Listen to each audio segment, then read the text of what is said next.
पापा पापा मुझे आपका मोबाइल दो ना, मुझे गेम खेलना है। 8 साल की छोटी सी लाडो ने अपने पापा सोहिल से गेम खेलने के लिए मोबाइल की मांग की। सोहिल ने कहा नहीं बेटा, अभी काम है, मुझे बाद में दूंगा। लाडो ने जिद करते हुए कहा नहीं पापा दो ना, मैं तुरंत गेम खेल के दे दूंगी। सोहिल ने फिर से कहा नहीं बेटा, मैंने कहा ना मुझे अभी काम है, मैं बाद में दूंगा। रोती हुई लाडो अपनी माँ के पास गई और कहा देखो ना माँ, पापा मुझे मोबाइल नहीं दे रहे हैं, वो कुछ काम भी नहीं कर रहे हैं और मुझे दे भी नहीं रहे हैं। लाडो की माँ नीलम चिल्लाती हुई बोली अरे थोड़ी देर के लिए इसे मोबाइल क्यों नहीं दे देते, तब से सिर खा रही है। ये आजकल के बच्चे मोबाइल के कीड़े बनकर रह गए हैं। मोबाइल और कंप्यूटर के बारे में जितना हम माँ बाप को पता नहीं होता, उससे ज़्यादा तो इन बच्चों को पता रहता है। वो हमारे पड़ोसी शर्मा जी है ना, उसका बेटा सोनू की उम्र हमारी बेटी 1 या 2 साल ही ज़्यादा होगा। उसे जब देखो तो मोबाइल में ही घुसा रहता है। कितना एडवांस हो गया है उसका बच्चा। मोबाइल तो अलग बात है, वो लैपटॉप भी चला लेता है। कितना मैच्योर बिहेव करता है वो, लगता है हम किसी बड़े लड़के से बात कर रहे हो।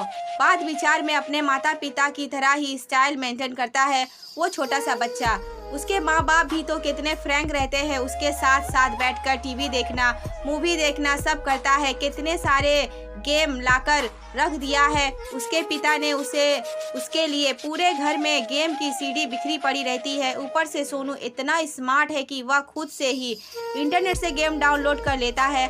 उसके बेटे को कभी रोते नहीं देखा।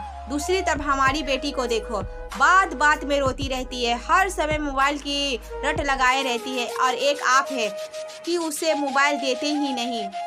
सोहिल ने कुछ सोचते हुए कहा वो सब तो ठीक है, उसके गेम खेलने के लिए एक अलग से मोबाइल दे दूंगा, लेकिन इस तरह वो ज़्यादा मोबाइल यूज़ करेगी तो उसके आँख पर बुरा असर हो सकता है। नीलम कुछ नहीं बोली तो सोहिल ने कहा मैं अभी किसी काम से बाहर जा रहा हूँ, लगभग 10 मिनट में आ जाऊँगा, फिर हम सब मिलकर बाहर घूमने चलते हैं।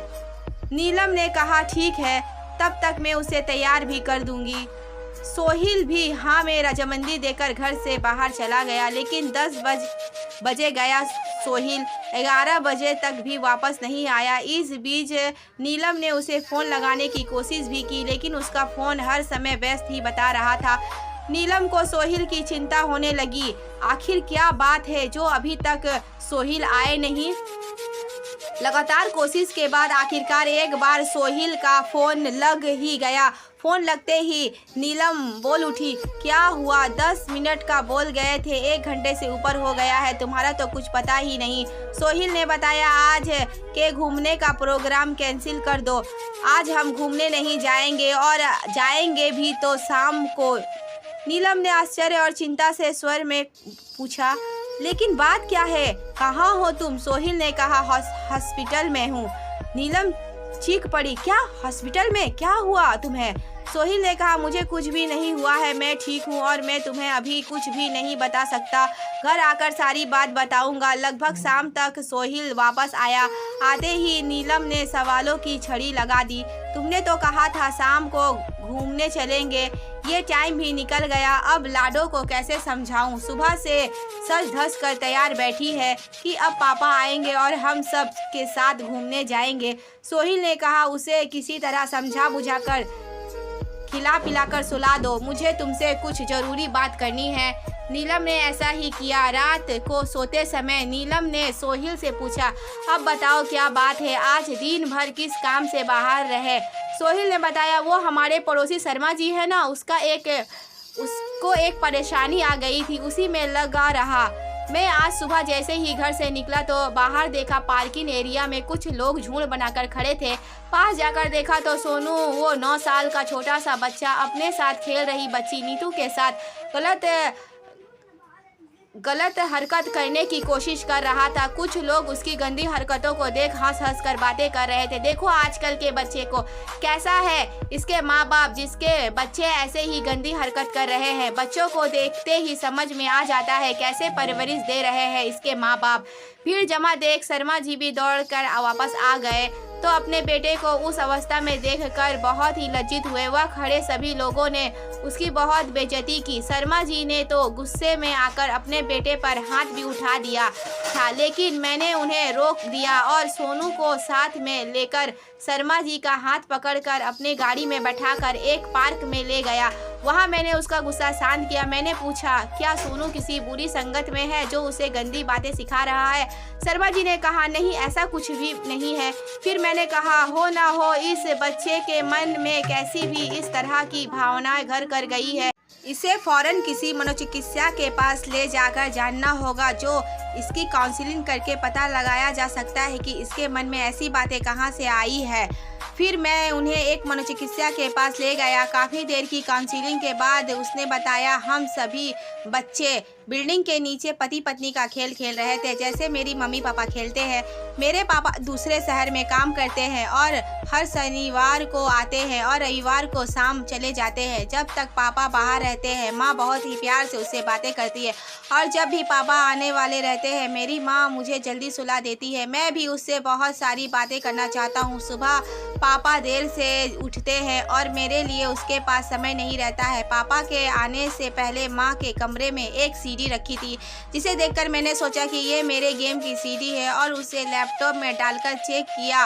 तभी माँ अचानक मुझे सुलाने आ गई। मैं भी सोचता था कि पापा के आने से पहले माँ मुझे जल्दी क्यों सुला देती है। फिर मैंने रात को सिर्फ सोने का बहाना किया और पापा के आते ही सब कुछ छुप कर देखा कि माँ उसे प्यार से गले लगाती है और फिर उसके बाद वे कैसे खेलते हैं। सोनू की यह बात सुन कर मेरे और शर्मा जी के होश उड़ गए और डॉक्टर ने उसे कुछ दवाइयाँ दी है और साथ ही साथ सलाह भी दिया है कि तुरंत ही उसका यह माहौल बदल दिया जाए, उसके खेल खिलौने फौरन ही बदल दिया जाए। उसे माँ बाप का भरपूर समय मिलना चाहिए।